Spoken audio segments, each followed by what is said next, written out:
ಶ್ರೀ ಗುರುಭ್ಯೋ ನಮಃ ಪರಮಗುರುಭ್ಯೋ ನಮಃ. ಶ್ರೀಮದಾನಂದತೀರ್ಥ ಭಗವತ್ಪಾದಾಚಾರ್ಯ ಗುರುಭ್ಯೋ ನಮಃ. ಹರಿ ಓಂ. ನಾರಾಯಣಂ ಸುರಗುರುಂ ಜಗದೇಕನಾಥಂ ಭಕ್ತಪ್ರಿಯಂ ಸಕಲಲೋಕನಮಸ್ಕೃತಂ ಚ ತ್ರೈಗುಣ್ಯವರ್ಜಿತಮಜಂ ವಿಭುಮಾದ್ಯಮೀಶಂ ವಂದೇ ಭವಘ್ನಮರಾಸುರಸಿದ್ಧವಂದ್ಯಂ. ನಾರಾಯಣಂ ನಮಸ್ಕೃತ್ಯ ನರಂ ಚೈವ ನರೋತ್ತಮಂ ದೇವೀಂ ಸರಸ್ವತೀಂ ವ್ಯಾಸಂ ತತೋ ಜಯಮುದೀರಯೇತ್. ಅಶೇಷವಾಬ್ಜಾಡ್ಯಮಲಾಪಹಂತ್ರೀ ನವಂ ನವಂ ಸ್ಪಷ್ಟಸುವಾಕ್ಪ್ರದಾಯಿನಿ ಮಮೇಹ ಜಿಹ್ವಾಗ್ರಸುರಂಗನರ್ತಕೀ ಭವಪ್ರಸನ್ನಾ ವದನೆ ಚ ಮೇ ಶ್ರೀಃ. ಧರ್ಮವಿಜ್ಞಾನವೈರಾಗ್ಯಪರಮೈಶ್ವರ್ಯಶಾಲಿನಃ ಆನಂದತೀರ್ಥ ಭಗವತ್ಪಾದಾನ್ ವಂದೇ ನಿರಂತರಂ. ಭವತಿ ಯದನುಭಾವಾದೇಡಭೂಕೋಪಿ ವಾಗ್ಮಿ ಜಡಮತಿರಪಿ ಜಂತುರ್ಜಾಯತೆ ಪ್ರಾಜ್ಞಮೌಲಿಃ. ಸಕಲವಚನಚೇತೋ ದೇವತಾ ಭಾರತೀ ಸಾ ಮಮ ವಚಸಿ ನಿಧತ್ತಾಂ ಸನ್ನಿಧಿಂ ಮಾನಸೇ ಚ. ಯಸ್ಯ ವಾಕ್ ಕಾಮಧೇನುರ್ನಃ ಕಾಮಿತಾರ್ಥಾನ್ ಪ್ರಯಚ್ಛತಿ ಸೇವೇತಂ ಜಯಯೋಗೀಂದ್ರಂ ಕಾಮಬಾಣಚ್ಛಿದಂ ಸದಾ. ಶ್ರೀಮತೋ ರಾಘವೇಂದ್ರಸ್ಯ ನಮಾಮಿ ಪದಪಂಕಜೇ ಕಾಮಿತಾಶೇಷಕಲ್ಯಾಣಕಲನಾ ಕಲ್ಪಪಾದಪೋ. ಸತ್ಯಾಭಿಜ್ಞಕರಾಬ್ಜೋತ್ಥಾನ್ ಪಂಚಾಶದ್ವರ್ಷಪೂಜಕಾನ್ ಸತ್ಯಪ್ರಮೋದತೀರ್ಥಾರ್ಯಾನ್ ನೌಮಿನ್ಯಾಯ ಸುಭಾರತಾನ್. ಯಸ್ಯಾನುಗ್ರಹಧಾರಾಭಿರ್ಜೀವತೆ ಯಂಜನಃಸುಖೀ ಸ ಸತ್ಯಾತ್ಮಗುರುಃ ಪಾಯಾನಂ ಮಹಂ ಮಾಂ ಪದೇ ರತಂ. ವಿಘ್ನಧ್ವಾन्तನಿವಾರಣೈಕತರಣಿರ್ವಿಘ್ನಾಟಮೇ ಹವ್ಯವಾನ್ ವಿಘ್ನವ್ಯಾಲಪುರೋಗವರ್ಧಗರುಡೋ ವಿಘ್ನೇಹ ಪಂಚಾನನಃ. ವಿಘ್ನೋತ್ತುಂಗಗಿರಿಪ್ರಭೇದನಪವಿಃ ವಿಘ್ನಾಂಸಿ ಬುದ್ಧೋದ್ಭವಃ ವಿಘ್ನಾಧೋ ಗಗನಪ್ರಚಂಡಪವನಃ ಪಾಯಾತ್ ಪ್ರಸಾದೋ ಗುರೋಃ. ಶ್ರೀಗುರುಭ್ಯೋ ನಮಃ. ಹರಿ ಓಂ. ಸ್ವಸ್ತ್ಯಸ್ತು ಅಶೇಷಸನ್ಮಂಗಲಾನಿ ಸಂತು. ಸಮ್ಯಕ್ ಶ್ಲೋಕೈಕಶ್ರವಣಪಠನಮಾತ್ರೇಣ ಕಥಾವಕ್ತುಶ್ಚ ಶ್ರೋತॄಣಾಂ ನಿಖಿಲಕಲಿಕೃತಕಲ್ಮಷಾಪನೋದನಪಟುತರೆ ಧರ್ಮಾದ್ಯಖಿಲಪುರುಷಾರ್ಥಸಾಧನೀಭೂತೆ ಶ್ರೀಮನ್ಮಹಾಭಾರತೆ ಭಗವದ್ಗೀತಾಯಾಂ ಅದ್ಯಕಥಾಪ್ರಾರಂಭೆ ಸತಿ ಕಿಂಚಿತ್ ಪೂರ್ವಪ್ರಸಕ್ತಪ್ರಮೇಯಾನುವಾದಃ. ಹರಿ ಓಂ.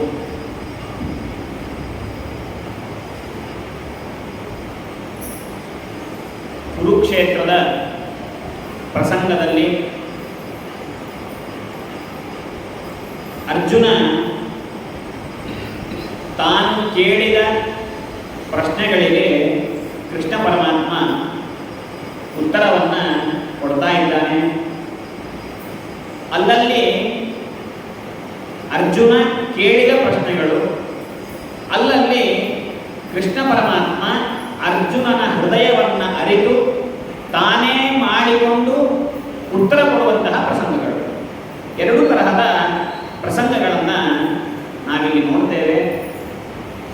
ಅರ್ಜುನನ ಮೇಲೆ ಪ್ರಸನ್ನನಾಗಿ ಕೃಷ್ಣ ಉತ್ತರವನ್ನು ಕೊಡ್ತಾ ಹೋಗ್ತಾನೆ. ನಿನ್ನೆ ಹೇಳಿದೆ, ಶಿಷ್ಯನ ಚಿತ್ತವನ್ನು ಅಪಹರಣ ಮಾಡುವಂತಹ ಗುರುಗಳು ಅತ್ಯಂತ ದುರ್ಲಭ. ಆ ಶಿಷ್ಯನ ಮೇಲೆ ಪ್ರಸನ್ನನಾಗಿ ಉಪದೇಶ ಮಾಡುವಂತಹ ಗುರು ದುರ್ಲಭ. ಅದಕ್ಕೆ ಹೇಳ್ತಾರೆ, ಪ್ರಸನ್ನನಾಗಬೇಕು ಗುರುಗಳು. ಯತ್ ಗುರು ಸುಪ್ರಸನ್ನ ಸನ್ ದದ್ಯಾ ತನ್ನ ಅನ್ಯಥಾ ಭವೇ. ಗುರುಗಳು ಪ್ರಸನ್ನರಾಗಿ ಶಿಷ್ಯನ ಮೇಲೆ ವಾತ್ಸಲ್ಯದಿಂದ ಯಾವುದನ್ನು ಕೊಡ್ತಾರೆ ಅದು ಸರ್ವಥಾ ವ್ಯರ್ಥವಾಗುವುದಿಲ್ಲ. ಈಗ ಅದೇ ಪ್ರಸಂಗ ನಡೀತಾ ಇದೆ. ಅರ್ಜುನನ ಶಿಷ್ಯನ ಪಾರ್ಥನ ಮೇಲೆ ಪ್ರಸನ್ನನಾಗಿ ಕೃಷ್ಣ ಪರಮಾತ್ಮ ಉತ್ತರಗಳನ್ನು ತಾನು ಕೇಳದೇ ಇದ್ದರೂ ಉತ್ತರಗಳನ್ನು ಕೊಡ್ತಾ ಹೋಗ್ತಾ ಇದ್ದಾನೆ. ನಿನ್ನೆ ದಿವಸ ಸತ್ವ, ರಜಸ್ಸು, ತಮಸ್ಸು ಎನ್ನುವಂತಹ ಮೂರು ಗುಣಗಳು ಜೀವನನ್ನು ಹೇಗೆ ಕಟ್ಟಿ ಹಾಕ್ತವೆ ಎನ್ನುವಂತಹ ವಿಚಾರವನ್ನು ತಿಳಿದಿದ್ದೇವೆ. ಅಲ್ಲಿ ಒಂದು ಶಬ್ದ ಬಂತು, ಸತ್ವಂ ರಜಸ್ತಮ ಇತಿ ಗುಣಾ ಪ್ರಕೃತಿ ಸಂಭವಾ ನಿಬಧ್ನಂತಿ ಮಹಾಬಾಹೋ ದೇಹೇ ದೇಹಿನಂ ಅವ್ಯಯ. ಇನ್ನೊಂದು ಸ್ವಾರಸ್ಯ ಇಲ್ಲಿ, ಸಂಸ್ಕೃತದಲ್ಲಿ ಗುಣ ಗುಣ ಅಂತಂದರೆ ಹಗ್ಗ ವ್ಯಾಸರು ಯಾವ ಪದವನ್ನು ಬೆಳೆಸಿದ್ದಾರೆ ಅಲ್ಲಿ? ಸತ್ವ ರಜಸ್ಸು ತಮಸ್ಸು ಎನ್ನುವಂತಹ ಗುಣಗಳು ಜೀವನನ್ನ ಕಟ್ಟಿ ಹಾಕ್ತವೆ. ಗುಣ ಅಂತಂದ್ರೆ ಏನು ಸಂಸ್ಕೃತದಲ್ಲಿ? ಹಗ್ಗ ಅಂತ ಅರ್ಥ. ಸತ್ವರಜಸ್ತಮ ಗುಣಗಳು ಅಂತೂ ಅರ್ಥ ಇದೆ, ಹಗ್ಗ ಅಂತೂ ಅರ್ಥ ಇದೆ. ಆ ಹಗ್ಗ ಜೀವನನ್ನ ಕಟ್ಟಿ ಹಾಕ್ತದೆ. ಈ ರೀತಿಯಾಗಿ ಬಂಧನ ಹೇಗೆ ಮಾಡುವುದು, ಆ ಗುಣಗಳೆಲ್ಲವೂ ಸೇರಿ ಹೇಗೆ ಮಾಡುತ್ತದೆ ಎನ್ನುವಂತಹ ವಿಚಾರವನ್ನ ಕೃಷ್ಣ ಪರಮಾತ್ಮ ತಿಳಿಸಿದ್ದಾನೆ. ಅದಾದ ನಂತರದಲ್ಲಿ 3 ಗುಣಗಳು ಒಂದೇ ಕಡೆ ಇರುವಾಗ ಯಾವ ಗುಣದ ಕಾರ್ಯ ಹೇಗೆ ಆಗತ್ತೆ, 3 ಗುಣಗಳು ಒಟ್ಟಿಗೆ ಕಾರ್ಯ ಮಾಡತ್ತಾ ಅಂತಂದ್ರೆ ಅದರ ಬಗ್ಗೆನೂ ನಾವು ನಿನ್ನೆ ತಿಳಿದ್ವಿ.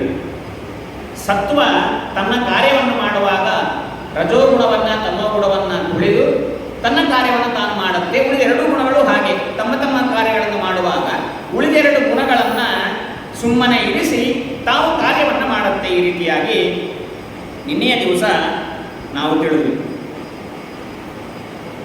ಆ 5 ಪಾಯಿಂಟ್ಸ್ ಅಂತ ಹೇಳಿದೆ. ಅದರಲ್ಲಿ 2ನೇ ಪಾಯಿಂಟ್ ಏನು ಅಂತಂದ್ರೆ, ಈ ಸತ್ವಾದಿ ಗುಣಗಳ, ಸತ್ವ ರಜಸ್ಸು ತಮಸ್ಸು, ಈ 3 ಗುಣಗಳ ವೃದ್ಧಿ ಆಗಿದೆ ಅಂತನ್ನೋದನ್ನ ನಾವು ಹೇಗೆ ತಿಳ್ಕೊಳ್ಳೋದು? ಪರ್ಟಿಕ್ಯುಲರ್ ಆಗಿ ಈ ವ್ಯಕ್ತಿಯಲ್ಲಿ ಸತ್ವಗುಣದ ವೃದ್ಧಿಯಾಗಿದೆ, ಈ ವ್ಯಕ್ತಿಯಲ್ಲಿ ರಜೋಗುಣದ ವೃದ್ಧಿಯಾಗಿದೆ, ಇವನಲ್ಲಿ ತಮೋಗುಣದ ವೃದ್ಧಿಯಾಗಿದೆ ಎನ್ನುವುದಾಗಿ ನಾವು ರಿಕಾಗ್ನೈಸ್ ಮಾಡೋದು ಹೇಗೆ ಅಂತಂದ್ರೆ ಅದನ್ನು ತಿಳಿಸ್ತಾರೆ ನೋಡಿ. ಸತ್ವಗುಣದ ವೃದ್ಧಿಯಾಗಿದೆ ಅನ್ನುವುದನ್ನು ತಿಳಿಯೋದು ಹೇಗೆ ಅಂದ್ರೆ, ಸರ್ವದ್ವಾರೇಷು ದೇಹೇಸ್ಮಿನ್ ಪ್ರಕಾಶ ಉಪಜಾಯತೆ ಜ್ಞಾನಂ ಯದಾ ತದಾ ವಿದ್ಯಾ ವಿವೃದ್ಧಂ ಸತ್ವಮಿತ್ಯುತ ಅಂತಂದಾನೆ ಕೃಷ್ಣ ಪರಮಾತ್ಮ. ಸತ್ವಗುಣ ಈ ವ್ಯಕ್ತಿಯಲ್ಲಿ ಅಭಿವೃದ್ಧವಾಗಿದೆ, ಸಮೃದ್ಧವಾಗಿದೆ ಅನ್ನುವುದನ್ನು ತಿಳಿಯೋದು ಹೇಗೆ ಅಂತಂದ್ರೆ, ಆ ವ್ಯಕ್ತಿಯನ್ನ ನೋಡಿದಾಗ ಒಂದು ವಿಶಿಷ್ಟವಾದಂತಹ ತೇಜಸ್ಸು, ಆ ವ್ಯಕ್ತಿ ಎನ್ನುವುದಾಗಿ ಸೆಕೆಂಡ್ ಪರ್ಸನ್ ಯಾಕೆ ತಗೊಳ್ಬೇಕು? ನಮ್ಮನ್ನೇ ನಾವು ಎಕ್ಸಾಂಪಲ್ ನೋಡಿಕೊಂಡಾಗ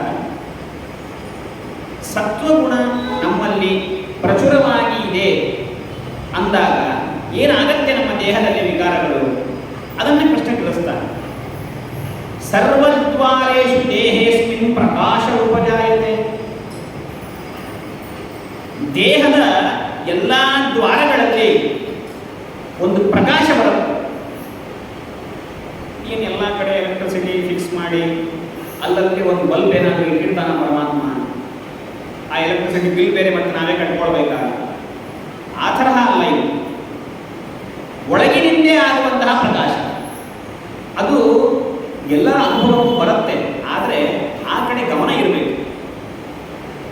ಉದಾಹರಣೆಗೆ ಕಣ್ಣಿದೆ, ಕಣ್ಣಿನಲ್ಲಿ ಪ್ರಕಾಶ ಬಂದಿದೆ, ನನ್ನಲ್ಲಿ ಸತ್ವಗುಣ ಅಭಿವೃದ್ಧವಾಗಿದೆ, ಕಣ್ಣಿನಲ್ಲಿ ಪ್ರಕಾಶ ಬಂದಿದೆ.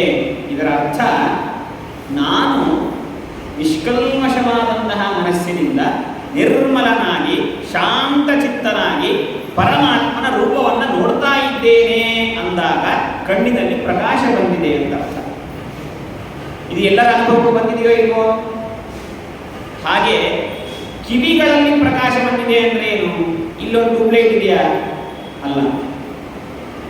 ಪರಮಾತ್ಮನ ಕಥಾಶ್ರವಣವನ್ನ ನಾವು ಯಾವಾಗ ಮಾಡ್ತಾ ಇದ್ದೇವೆ, ಆನಂದವಾಗಿ ಸಂತುಷ್ಟ ಚಿತ್ತರಾಗಿ ನಮಗೆ ಆ ಒಂದೇನು ಒಳಗೆ ಸಂತೋಷವಾಗತ್ತೆ, ಕಿವಿಗಳು ನನಗೆ ಪಾವನವಾದವು ಎನ್ನುವಂತಹ ಫೀಲಿಂಗ್ ಏನಾಗತ್ತೆ, ಅದು ಕಿವಿಗಳಲ್ಲಿ ಪ್ರಕಾಶ ಬಂದಿದೆ ಅಂತ ಅರ್ಥ.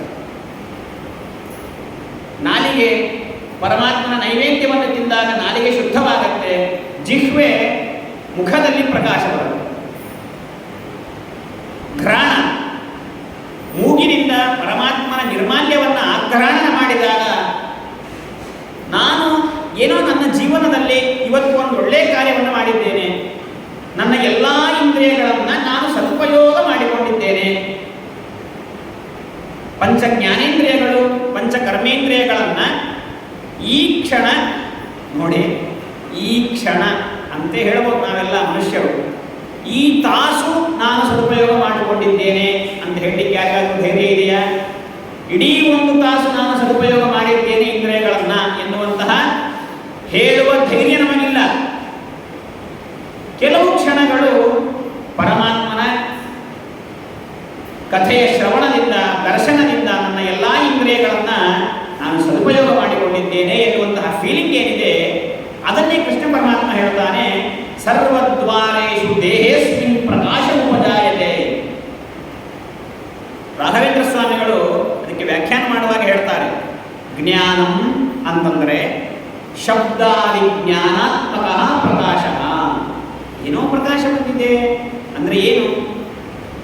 ಶಬ್ದವನ್ನು ನಾನು ಕೇಳಿದಾಗ ನನಗೆ ಜ್ಞಾನ ಬಂದಿದೆ, ಕಣ್ಣಿನಿಂದ ಪರಮಾತ್ಮನನ್ನು ನೋಡಿದಾಗ ಪರಮಾತ್ಮನ ಜ್ಞಾನವಾಗಿದೆ. ಈ ರೀತಿಯಾಗಿ ಪಂಚೇಂದ್ರಿಯಗಳಿಂದ ಹುಟ್ಟುವಂತಹ ಜ್ಞಾನಗಳೇನಿದೆ ಅದನ್ನೇ ಇಲ್ಲಿ ಪ್ರಕಾಶ ಪ್ರಕಾಶ ಎನ್ನುವುದಾಗಿ ಕರೀತಾರೆ. ಭಾಗವತದಲ್ಲಿ ಕೇಳ್ತೇವೆ, ಇಂದ್ರಿಯಗಳನ್ನು ಹೇಗೆ ಬಳಸುವುದು. ಏಕಾದಶ ಸ್ಕಂದದಲ್ಲಿ ಅಂಬರೀಷ ಚಕ್ರವರ್ತಿ ತಿಳಿಸ್ತಾನೆ, ಇಂದ್ರಿಯಗಳ ಉಪಯೋಗ ಹೇಗೆ? ಸವೈ ಮನಃ ಕೃಷ್ಣ ಪದಾರವಿಂದಯೋ, ಮನಸ್ಸೆಲ್ಲಿರಬೇಕು? ಕೃಷ್ಣನ ಪಾದಗಳಲ್ಲಿ ಮನಸ್ಸಿರಬೇಕು. ಮಾತೆಲ್ಲಿರಬೇಕು? ವಚಾಂಸಿ ವೈಕುಂಠ ಗುಣಾನುವರ್ಣನೆ, ಆ ವೈಕುಂಠನಾದ ಪರಮಾತ್ಮನ ಗುಣಗಳ, ಪರಮಾತ್ಮನ ಭಕ್ತರ ಗುಣಗಳ ಸ್ತೋತ್ರವನ್ನು ಯಾವಾಗಲೂ ಮಾಡ್ತಾ ಇರಬೇಕಂತೆ. ಕೈಗಳು ಪರಮಾತ್ಮನ ದೇವಸ್ಥಾನದ, ಪರಮಾತ್ಮನ ಆವಾಸ ಗೃಹದ ಅಲ್ಲಿರುವಂತಹ ಹೊಲಸನ್ನು ತೆಗಿತಾ ಇರಬೇಕು. ಕಸ ಗುಡಿಸುವುದು ಇತ್ಯಾದಿಗಳನ್ನು ಮಾಡುವಾಗ ಕೈಗಳಿಗೆ ಸಾರ್ಥಕತೆ. ಕರೌ ಹರೇ ಮಂದಿರ ಮಾರ್ಜನಾದಿಷು, ಕಿವಿಗಳನ್ನು ಯಾವಾಗ ಸಾರ್ಥಕ ಮಾಡಿಕೊಳ್ಳುವುದು? ಶ್ರುತಿಂಚಕಾರಾಚ್ಯುತ ಸತ್ಕಥೋದಯೇ. ಈ ರೀತಿಯಾಗಿ ಇಂದ್ರಿಯಗಳನ್ನು ಬಳಸಬೇಕು. ಕಣ್ಣುಗಳು ಮುಕುಂದಲಿಂಗಾಲಯ ದರ್ಶನೇ ದೃಶೌ ತದ್ಭೃತ್ಯ ಗಾತ್ರ ಸ್ಪರ್ಶೇಂಗ ಸಂಗಮ್. ಕೈಗಳು ಯಾವಾಗ ಶುದ್ಧವಾಗುವುದು? ಪರಮಾತ್ಮನ ಮಂದಿರದ ಮಾರ್ಜನ ಮಾಡಿದಾಗ ಕೈ ಶುದ್ಧವಾಗತ್ತೆ. ಅದೇ ರೀತಿಯಾಗಿ ಪರಮಾತ್ಮನ ಭಕ್ತರ, ಭಗವದ್ಭಕ್ತರ ಪಾದಗಳನ್ನು ನಾವು ಮುಟ್ಟಿದಾಗ ನಮ್ಮ ಕೈಗಳು ಪರಮ ಪವಿತ್ರವಾಗುತ್ತೆ. ಈ ರೀತಿಯಾಗಿ ಅವಯವಗಳನ್ನು ಬಳಸಬೇಕು. ಪಾದೌ ಹರೇಹೇ ಕ್ಷೇತ್ರ ಪದಾನುಸರ್ಪಣೆ, ಪಾದಗಳನ್ನು ಹರಿಯ ಕ್ಷೇತ್ರದ ಯಾತ್ರೆಯನ್ನು ಮಾಡ್ತಾ ಇದ್ದೇನೆ, ಆವಾಗ ಪಾದಗಳು ಸಾರ್ಥಕವಾಗುತ್ತೆ. ಪ್ರತಿನಿತ್ಯ ಪ್ರವಚನಕ್ಕೆ ಬರ್ತೇವೆ, ಪ್ರತಿನಿತ್ಯ ಪ್ರವಚನ ಮುಗಿಸಿಕೊಂಡು ಮನೆಗೆ ಹೋಗ್ತೇವೆ. ಇದೆಲ್ಲವೂ ಕೂಡ ಒಂದು ಯಾತ್ರೆಯನ್ನು ಅನುಸಂಧಾನವನ್ನು ಮಾಡಬೇಕು. ಯತಿತ್ರಯರ ಸಮಾಗಮವಾಗಿದೆ ಇಲ್ಲಿ. ಗೀತೆ, ಮಹಾಭಾರತ, ಮೊನ್ನೆ ಹೇಳಿದೆ, ಸಾಕ್ಷಾತ್ ಕೃಷ್ಣ ಪರಮಾತ್ಮನ ಸ್ವರೂಪ. ಕೃಷ್ಣನ ಯಾತ್ರೆ, ಪಾಂಡವರಿಗಾಗಿ, ಭಗವದ್ಭಕ್ತರಿಗಾಗಿ ನಾವು ಮಾಡುವ ಯಾತ್ರೆ ಎನ್ನುವಂತಹ ಅನುಸಂಧಾನ ಇರಬೇಕು. ಈ ರೀತಿಯಾಗಿ ಅಂಗಗಳನ್ನು, ಅವಯವಗಳನ್ನು ಸಾರ್ಥಕ ಮಾಡಿಕೊಂಡಾಗ ಇದು ದೇಹದಲ್ಲಿ ಆಗುವ ಪ್ರಕಾಶ. ಇದಾಗಿದೆ ಅಂತಂದರೆ ನಮ್ಮಲ್ಲಿ ಸತ್ವಗುಣ ಅಭಿವೃದ್ಧವಾಗಿದೆ. ಸತ್ವಗುಣ ಮಾಲಿನಿಯಾದಂತಹ ಶ್ರೀ ರೂಪಿಯಾದಂತಹ ಮಹಾಲಕ್ಷ್ಮಿ ಕೆಲಸವನ್ನು ಮಾಡ್ತಾ ಇದ್ದಾಳೆ ಅಂತ.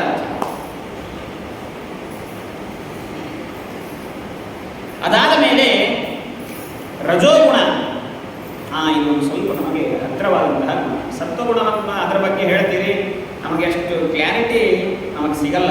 ರಜೋಗುಣ ಹೇಳ್ರಿ, ಇದು ನಮಗೆ ಬೇಕಾದಂತಹ ಗುಣ. ಅದನ್ನು ಹೇಳ್ತಾನೆ ಕೃಷ್ಣ.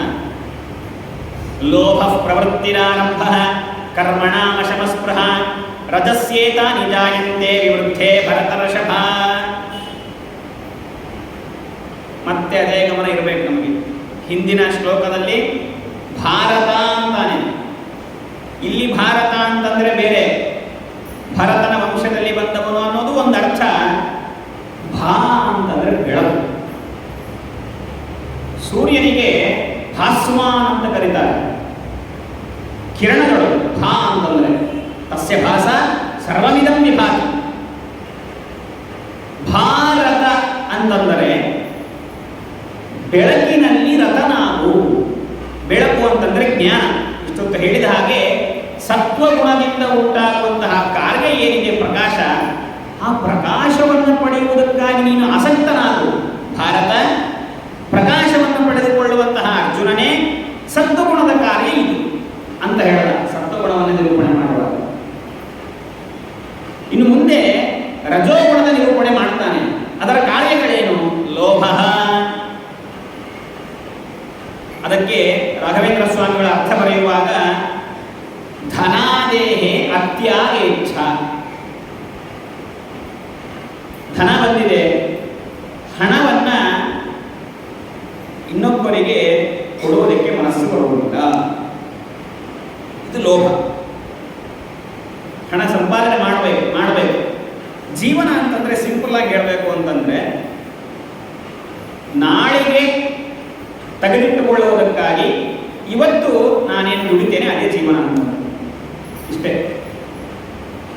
ಇವತ್ತು ದುಡಿತೇನೆ, ದುಡ್ಡು ಬಂದಿದ್ದ ದುಡ್ಡನ್ನೆಲ್ಲ ಇವತ್ತೇ ಖರ್ಚು ಮಾಡಲಿಕ್ಕಾಗತ್ತಾ? ನಾಳೆ ತೆಗೆದುಬಿಡ್ತೇನೆ. ನಾಳೆನೂ ದುಡಿತಾನೆ, ನಾಳು ಬರುತ್ತೆ, ಅದನ್ನು ನಾಳೆ ತೆಗೆದಿಡ್ತೇನೆ.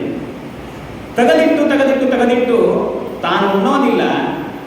ಕೊನೆಗೆ ಇನ್ನೊಬ್ಬರು ಯಾರೋ ಅಪಹಾರ ಮಾಡಿಕೊಂಡು ಹೋಗ್ತಾರೆ. ತನ್ನ ಮಕ್ಕಳೇ ಅದನ್ನು ಬೆಳೆಸಿದ್ರೆ ಅದು ಸದುಪಯೋಗವೇ. ಭರ್ತೃಹರಿ ಭವಭೂತಿ ಹೇಳ್ತಾನೆ, ದಾನಂ ಭೋಗೋ ನಾಶಸ್ತಿಸ್ರೋಗತಯೋ ಭವಂತಿ ವಿತ್ತಸ್ಯ ಯೋ ನ ದದಾತಿ ನ ಭುಂಕ್ತೆ ತಸ್ಯ ತೃತೀಯಾಗತಿ ಭವತಿ. ವಿತ್ತದ ಹಣದ ಸದುಪಯೋಗ ಆಗೋದು ಯಾವಾಗ ಅಂತಂದ್ರೆ ಒಂದೋ ದಾನ ಮಾಡಬೇಕು ಅಥವಾ ತಾನು ಉಣ್ಣಬೇಕು.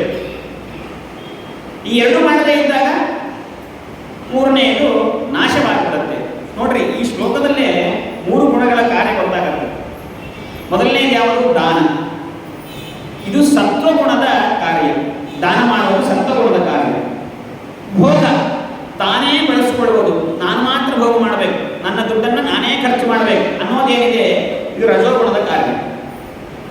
ನಾಶ, ಯಾರಿಗೂ ಕೊಡಲಾರ್ದ ತಾನೇ ಇಟ್ಟುಕೊಂಡು ಕೊನೆಗೆ ಅದು ನಾಶವಾಗುವುದೇನಿದೆ, ಅದು ತಮೋಗುಣದ ಕಾರ್ಯ. ಈ ರೀತಿಯಾಗಿ 3 ಗುಣಗಳ ಕಾರ್ಯವನ್ನು ಒಂದೇ ಶ್ಲೋಕದಲ್ಲಿ ನಾವಿದನ್ನು ಅರ್ಥ ಮಾಡಿಕೊಳ್ಳಬಹುದು.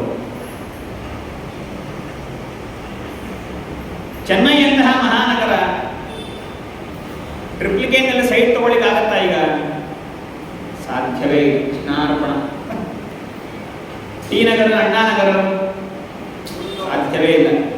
ಇನ್ನೊಂದು ಸ್ವಲ್ಪ ದೂರ ಬರಬೇಕು, ವೇಳಚೇರಿ, ಮಡಿಪಾಕಂ, ಇನ್ನೂ ಮುಂದೆ ಹೋಗ್ಬೇಕು, ಅಲ್ಲಿ ಸೈಟ್ ಮಾಡಿಬಿಡೋಣ. ಹೀಗೆ ಇನ್ನು ಮುಂದೆ ರೇಟ್ ಜಾಸ್ತಿ ಆಗಿಬಿಡುತ್ತೆ. ಹೀಗೆ 30-40ಗೆ ಸಿಕ್ಕಾಪಟ್ಟಿ ಜಾಸ್ತಿ ಇದೆ. 1 ಸ್ಕ್ವೇರ್ ಫೀಟ್ 9000 ಸ್ಕ್ವೇರ್ ಫೀಟ್ ಇದೆ. ಹೀಗೆ ಮಾಡಿಬಿಡ್ಬೇಕು, ಹೀಗೆ ಜಾಸ್ತಿ ತೊಗೊಂಡ್ಬಿಡ್ಬೇಕು. ಮಕ್ಕಳಿಗೆ ಮಾಡಬೇಕು, ಮೊಮ್ಮಕ್ಕಳಿಗೆ ಮಾಡಬೇಕು. ಬಂಗಾರ ಹೀಗೆ 75,000 ಆಗಿದೆ, ಈಗ 1 ತೊಲೆ ತೊಗೊಂಡ್ಬಿಡ್ಬೇಕು. ಹಣವನ್ನು ಗಳಿಸಬೇಕು. ಇದು ರಜೋಗುಣದ ಕಾರ್ಯ. ಲೋಭ ಪ್ರವೃತ್ತಿ.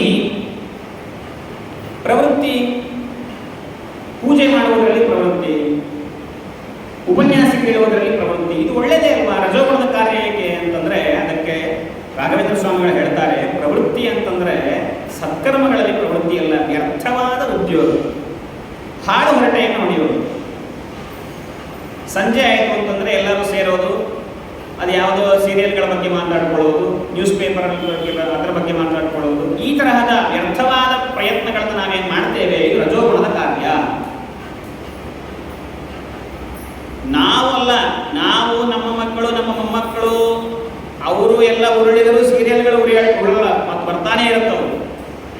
ಹಿಂದೆ ಯಾವುದೋ 1000 ಎಪಿಸೋಡ್ ಆಗಿರುವಂತಹ ಸೀರಿಯಲ್ ಮತ್ತೆ ರೀಟೆಲಿಕಾಸ್ಟ್ ಮಾಡ್ತಾರೆ.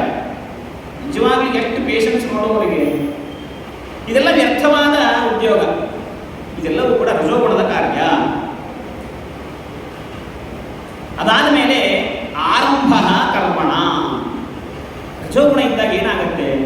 ಕರ್ಮಗಳನ್ನು ಮಾಡ್ತಾರೆ. ಒಳ್ಳೆಯದೇ ಅಲ್ವ ಇದು? ಕರ್ಮಗಳನ್ನು ಮಾಡುವುದು ಅಲ್ಲ. ಕರ್ಮಗಳನ್ನು ಮಾಡುವುದು ಅಂತಂದ್ರೆ ಕಾಮ್ಯ ಕರ್ಮಣ ಆರಂಭ.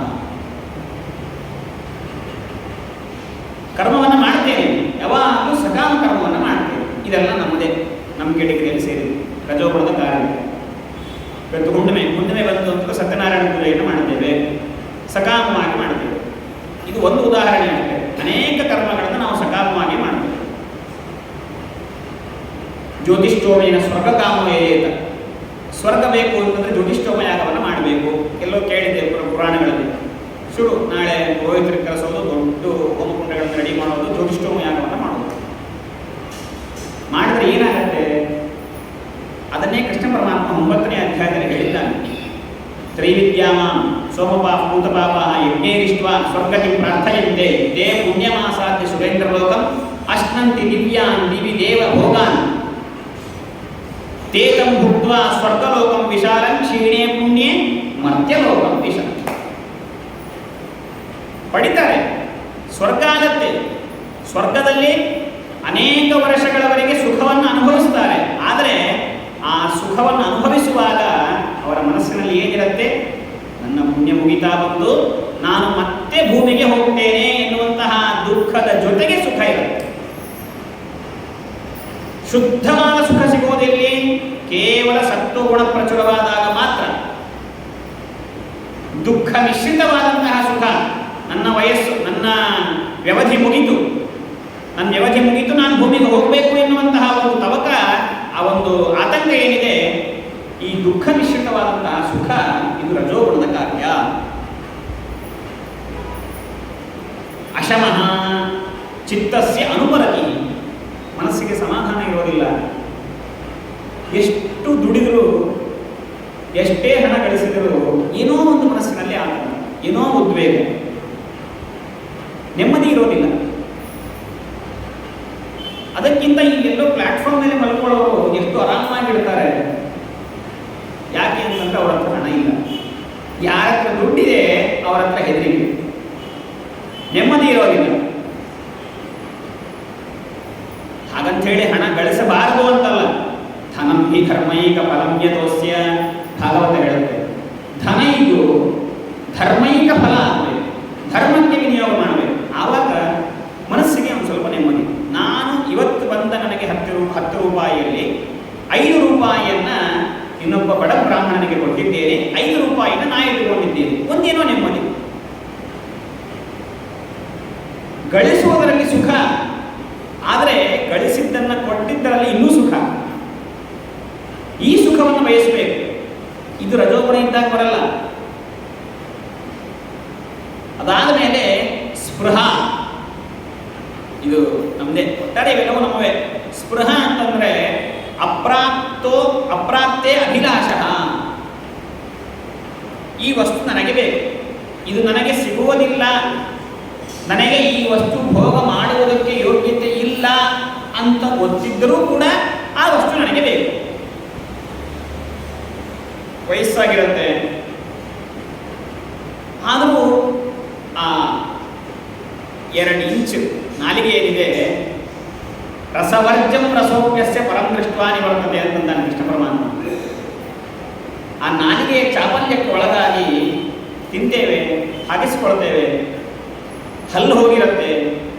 ಮೊಮ್ಮಕ್ಕಳು ಬಂದು ಕೇಳಿದಾಗ ಮನೆಯಲ್ಲಿ ಏನೋ ಸಮಾರಂಭ, ಮನೆಯಲ್ಲಿ ಏನೋ ಮದುವೆ ಮುಂಜುವೆಗಳಿದ್ದಾಗ ಮನೆಯಲ್ಲಿ ವಾಡಿಕೆ ಏನೋ ಚಕ್ಲಿ, ಬೇಸನ, ಇದು ಮಾಧ್ವರ ಮನೆಯಲ್ಲಿ ಫಿಕ್ಸ್. ಮೊಮ್ಮಕ್ಕಳು ಬಂದು ಕೇಳ್ತಾರೆ, ಅಜ್ಜಿ ಏನಾದರೂ ಬೇಕಾ, ಚಕ್ಲಿ ಕೊಡ್ಲ? ಹಲ್ಲು ಹೋಗಿದೀವ, ನನಗೆ ಮೊಸರಲ್ಲಿ ಹಾಕಿಕೊಡು ತಿಂತೀನಿ ಅಂತ ಅಂತಾಳೆ ಅಜ್ಜಿ. ಈ ತರಹ ವಯಸ್ಸಾದರೂ ಕೂಡ, ವಯಸ್ಸಾದವರಿಗೆ ಅಂತ ಹೇಳಿ ಅವರಿಗೆ ಹೇಳೋದಲ್ಲ, ನಮಗೆ ವಯಸ್ಸಿನಲ್ಲಿ ಇದ್ದಾಗೇನೆ ಎಷ್ಟು ಪದಾರ್ಥಗಳ ಅಭಿಲಾಷೆಗಳಿರುತ್ತೆ. ಇದೆಲ್ಲವೂ ಕೂಡ ರಜೋಗುಣದ ಕಾರ್ಯ. ಅದಕ್ಕಾಗಿ ಈ ರಜೋಗುಣವನ್ನು ನಾವು ದಾಟಬೇಕು ಅಂತಂದ್ರೆ ಕೃಷ್ಣ ಪರಮಾತ್ಮ ಅರ್ಜುನನಿಗೆ ಮತ್ತೆ ಸಂಬೋಧನೆ ಮಾಡಿ ಹೇಳ್ತಾನೆ, ರಜಸ್ಯೇತಾನಿ ಜಾಯಂತೆ ವಿವೃದ್ಧೆ ಭರತ ವೃಷಭ. ಹಿಂದೆ ಭಾರತ ಅಂತಂದ, ಈ ಭರತ ವೃಷಭ ಅಂತಂತಾನೆ. ಏನಿದರ ಅರ್ಥ? ಭರತ ಅಂತಂದ್ರೆ ವಾಯುದೇವರಿಗೆ ಹೆಸರು. ವಾಯುರ್ವಾವ ಭರತಃ. ಆ ವಾಯುದೇವರನ್ನ ಋಷಭ ಅಂತಂದ್ರೆ ಏನು? ಋಷಭ ಅಂತಂದ್ರೆ ಶ್ರೇಷ್ಠ, ಮುಂದಾಳುತ್ವವನ್ನು ವಹಿಸುವವನು, ನಾಯಕ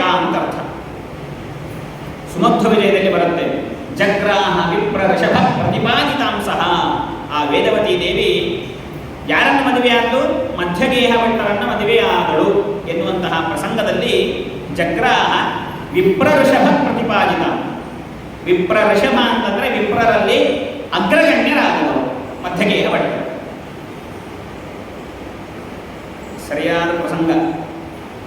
ಮಧ್ಯಗೇಹ ಭಟ್ಟರು ವೇದವತಿ ದೇವಿಯನ್ನು ಮದುವೆಯಾಗಿ ವಾಯುದೇವರ ಅವತಾರರಾದಂತಹ ಶ್ರೀಮದಾಚಾರ್ಯರನ್ನ ಪಡೆದರು. ಅವರ ಮೊದಲನೆಯ ಅವತಾರವಾದಂತಹ ಹನುಮಂತನ ಅವತಾರ ಇವತ್ತು ಆದದ್ದು, ಹನುಮಂತ ಜಯಂತಿ. ಕೃಷ್ಣ ಪರಮಾತ್ಮನ ಉಪದೇಶನೂ ಸರಿಯಾಗಿ ಬಂದಿದೆ ನೋಡಿ ಇವತ್ತೇ. ಭರತ ಋಷಭ. ಭರತ ಅಂತಂದ್ರೆ ಹನುಮಂತ ದೇವರು, ಭರತ ಅಂತಂದ್ರೆ ವಾಯುದೇವರು. ಆ ವಾಯುದೇವರನ್ನು ನಾವು ಋಷಭ, ವಾಯುದೇವರನ್ನು ಮುಂದೆ ಮಾಡಿಕೊಂಡು ಹೋಗಬೇಕು. ವಾಯುದೇವರನ್ನ ಮುಂದೆ ಮಾಡಿಕೊಂಡು ಹೋಗುವುದು ಇದರ ಅರ್ಥ.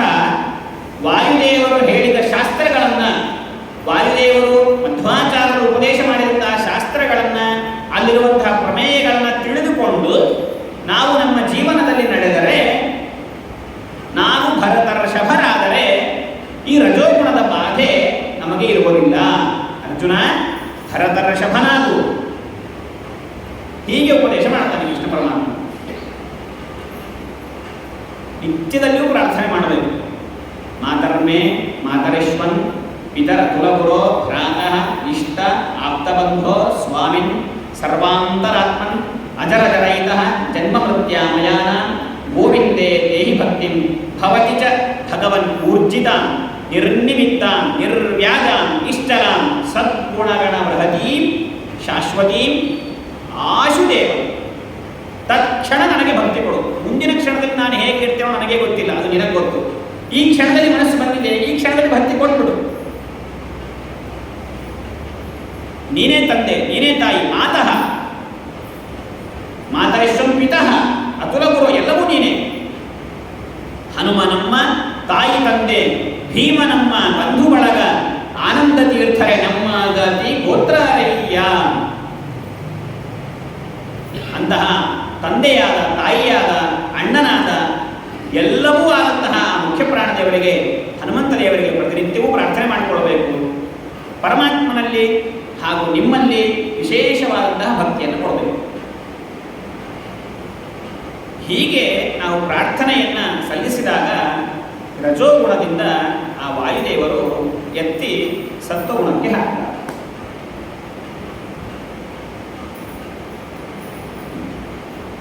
ಅದಾದ ಮೇಲೆ ತಮೋಗುಣ. ತಮೋಗುಣದ ಲಕ್ಷಣಗಳೇನು?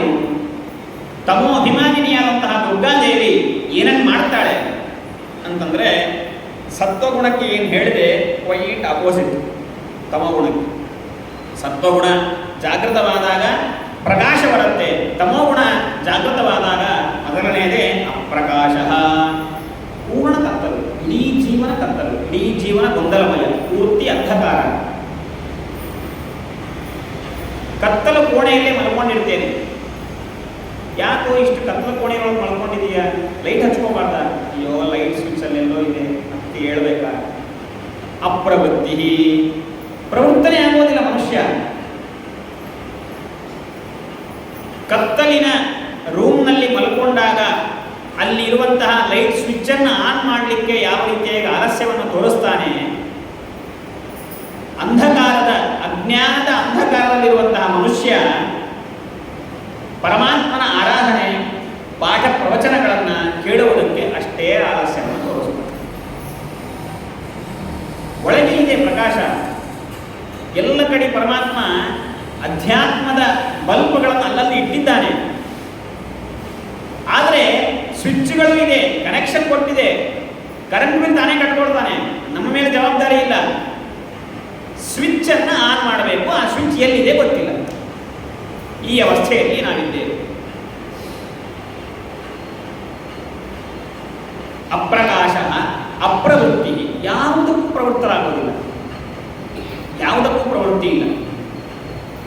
ಒಬ್ಬನು ಯಾರೋ ಕಾಲೇಜ್ ಹುಡುಗ ಹೇಳದಂತೆ, ಬೆಳಗ್ಗೆ 6 ಗಂಟೆಗೆ ಎದ್ಬಿಟ್ಟಿದ್ದವತ್ತು, ಹನುಮಂತ ಜಯಂತಿ ಅನ್ಸತ್ತೆ, ಅವರಮ್ಮ ಎಬ್ಬಿಸ್ಬಿಟ್ಲು. ಬೆಳಗ್ಗೆ 6 ಗಂಟೆಗೆ ಎದ್ದಾಗ ಎಲ್ಲರೂ ಕರೆದವನು, ಬರ್ರ ನನ್ನ ಫ್ರೆಂಡ್ಸ್ ಎಲ್ಲರೂ ಬರ್ರಿ, ಇವತ್ತು ಸೂರ್ಯ ದುಂಡಾಗಿ ರೆಡ್ ಕಲರಲ್ಲಿ ಬಂದ್ಬಿಟ್ಟಿದ್ದ, ರೌಂಡಾಗಿ ಸ್ವಲ್ಪ ಆರೆಂಜ್ ಕಲರಲ್ಲಿ ಕಾಣಿಸ್ತಾ ಇದ್ದ. ಆ ಮುಠಾಳ ಅವನು ಯಾವತ್ತೂ ಬೆಳಗ್ಗೆ 6 ಗಂಟೆಗೆ ಸೂರ್ಯನ ನೋಡೇ ಇಲ್ಲ. 8:30, 9 ಮೇಲೆ ಸೂರ್ಯನ ನೋಡಿದ್ದು. ಅಪ್ರವೃತ್ತಿ, ಆಲಸ್ಯ ಎಲ್ಲವೂ ರಜೋಗುಣದ ಕಾರ್ಯ. ನಿದ್ರೆ ಎಲ್ಲವೂ ರಜೋಗುಣದ ಕಾರ್ಯ. ಪ್ರಮಾದ ಅನವಧಾನಂ. ಅನವಧಾನ ಅಂತಂದರೆ ಏನೋ ಕಾರ್ಯಗಳನ್ನು ಮಾಡ್ತಾ ಇರ್ತೇವೆ, ಅದರಲ್ಲಿ ಇನ್ವಾಲ್ವ್ಮೆಂಟ್ ಇರೋದು. ಇನ್ವಾಲ್ವ್ಮೆಂಟ್ ಬೇರೆ ಕಡೆ ಇರುತ್ತೆ, ಇನ್ವೆಸ್ಟ್ಮೆಂಟ್ನಲ್ಲಿ ಇನ್ವಾಲ್ವ್ಮೆಂಟ್ ಇರುತ್ತೆ. ಆದರೆ ನಾವು ಮಾಡುವಂತಹ ಸತ್ಕರ್ಮಗಳೇ ಮಾಡೋದಿಲ್ಲ, ಮಾಡಿದರೂ ಅದರಲ್ಲಿ ಇನ್ವಾಲ್ವ್ಮೆಂಟ್ ಇರಲ್ಲ. ಯಾವುದೋ ಅನವಧಾನದಿಂದ ಲಕ್ಷ್ಯವಿಲ್ಲದೇನೆ ಕೆಲಸಗಳನ್ನು ಮಾಡುವುದು. ಇದರಿಂದ ಮೋಹ, ವಿಪರೀತ ಜ್ಞಾನಗಳು. ನಾವು ಪುರಾಣಗಳನ್ನು ಕೇಳುವಾಗ, ಓದುವಾಗ, ಶಾಸ್ತ್ರಗಳನ್ನು ನೋಡುವಾಗ ಇದು ಯಾವುದೋ ಒಂದು ವಾಕ್ಯ ಇದೆ, ಇದಕ್ಕೆ ಸರಿಯಾಗಿ ಇದು ಅರ್ಥ ಅಲ್ಲ, ಇದು ಮೊನ್ನೆ ಹೇಳಿದಾಗೆ ಜೀವಬ್ರಹ್ಮೈಕ್ಯವನ್ನು ತಿಳಿಸಿಕೊಡ್ತಾ ಇದೆ, ಈ ರೀತಿಯಾಗಿ ಅರ್ಥಗಳನ್ನು ಮಾಡುವುದು. ಇದೆಲ್ಲವೂ ಕೂಡ ತಮೋಗುಣದ ಕಾರ್ಯ. ಇಷ್ಟು ತಿಳಿಸಿದ ಮೇಲೆ 3ನೇ ಪಾಯಿಂಟ್ ಏನಿದೆ, ಸತ್ವಗುಣ ಜಾಗೃತವಾದಾಗ ವ್ಯಕ್ತಿಗಳು ಮೃತರಾದರೆ ಅವರಿಗಾಗುವಂತಹ ಫಲ ಏನು? ಹೀಗೆ ರಜೋಗುಣ ತಮೋಗುಣಗಳಲ್ಲಿ ಅವುಗಳ ಉನ್ನಾಹ ಸ್ಥಿತಿಯಲ್ಲಿ ಬಂದಾಗ, ಉಚ್ಛ್ರಾಯದಲ್ಲಿದ್ದಾಗ ಅವರು ಮೃತರಾದರೆ ಅವರಿಗಾಗುವಂತಹ ಫಲ ಏನು? ಅದನ್ನು ಕೃಷ್ಣ ಪರಮಾತ್ಮ ತಿಳಿಸ್ತಾನೆ. ಯದಾ ಸತ್ವೇ ಪ್ರವೃದ್ಧೇತು ಪ್ರಳಯಂ ಯಾತಿ ದೇಹಭೃತ ತದೋತ್ತಮ ವಿಧಾನ್ ಲೋಕಾನ್ ಮಲಾನ್ ಪ್ರತಿಪದ್ಯತೆ. ಸತ್ವಗುಣ ಜಾಗೃತವಾದಾಗ ಯಾರು ಮೃತರಾಗ್ತಾರೆ ಅಂದರೆ ಲಕ್ಷ್ಮೀದೇವಿ ತನ್ನ ಶ್ರೀ ರೂಪದಲ್ಲಿ ಇದ್ದಾಗ, ತನ್ನ ಕಾರ್ಯವನ್ನು ತಾನು ಮಾಡ್ತಾ ಇರುವಾಗ ಯಾರು ದೇಹವನ್ನು ಬಿಟ್ಟು ಹೋಗ್ತಾರೆ ಅವರಿಗೆ ವಿಷ್ಣು ಜ್ಞಾನಿಗಳಾಗಿ ಸಾತ್ವಿಕವಾದಂತಹ ಕುಲದಲ್ಲಿ ಅವರು ಜನ್ಮಿಸ್ತಾರೆ.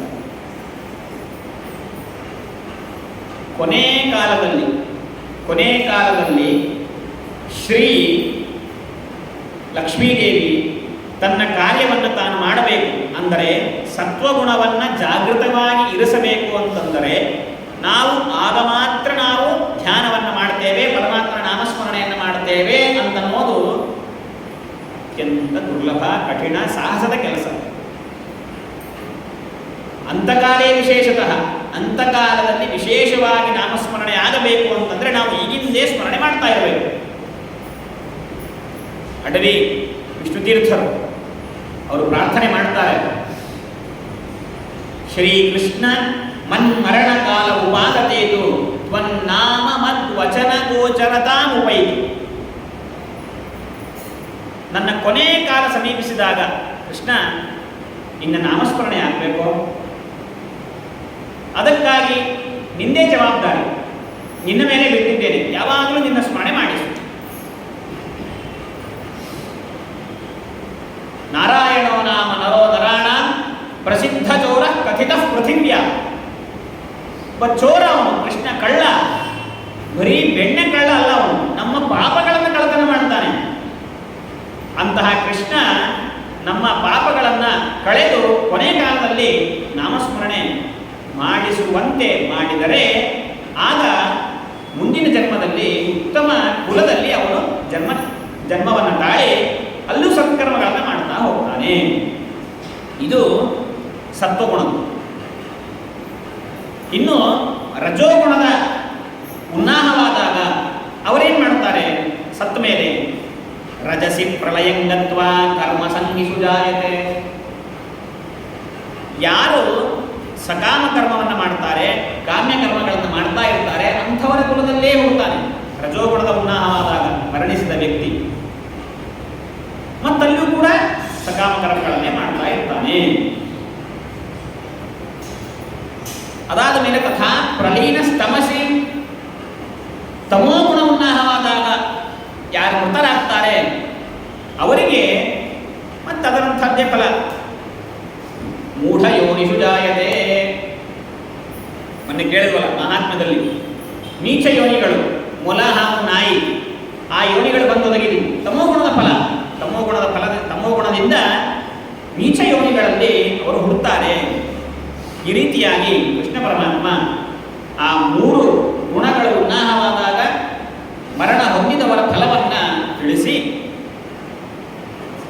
ಸಾತ್ವಿಕ ಕರ್ಮ, ರಾಜಸ ಕರ್ಮ, ತಾಮಸ ಕರ್ಮ ಅಂತ ಮೂರಿದೆ. ಈ ಮೂರು ಕರ್ಮಗಳಿಗೆ ಆಗುವಂತಹ ಫಲಗಳನ್ನು ಸ್ವಲ್ಪ ವಿವರವಾಗಿ ತಿಳಿಸಬೇಕು ಎನ್ನುವುದಾಗಿ ಅರ್ಜುನ ಕೇಳಿದಾಗ ಕೃಷ್ಣ ಮತ್ತೆ ತಿಳಿಸ್ತಾನೆ, ಕರ್ಮಣ ಸುಕೃತಸ್ಯಾಹು ಸಾತ್ವಿಕಂ ನಿರ್ಮಲಂ ಫಲಂ. ಕರ್ಮಣ ಸುಕೃತಸ್ಯ ಅಂತಂದ್ರು ವ್ಯಾಸರು. ಕೃತಸ್ಯ ಅನ್ನಲಿಲ್ಲ, ಸುಕೃತಸ್ಯ. ಕೇವಲ ಮಾಡುವುದು ಬೇರೆ, ಚೆನ್ನಾಗಿ ಮಾಡುವುದು ಬೇರೆ. ಮನೆಯಲ್ಲಿ ಬರೀ ಗಂಡ ಹೆಂಡತಿ ಮಕ್ಕಳು ಇಷ್ಟೇ ಇದ್ದಾಗ ಅಡುಗೆಯನ್ನು ಮಾಡ್ತಾರೆ. ಏನು ಮಾಡ್ತಾರೆ? ವೈಭವದ ಭಕ್ಷ್ಯ ಭೋಜ್ಯಗಳನ್ನೆಲ್ಲ ಮಾಡ್ತಾರೆ. ಪ್ರತಿನಿತ್ಯ ಏನೋ ಒಂದು ಅನ್ನ ಹುಳಿ ಸಾರು ಮಾಡಿಕೊಡ್ತಾರೆ.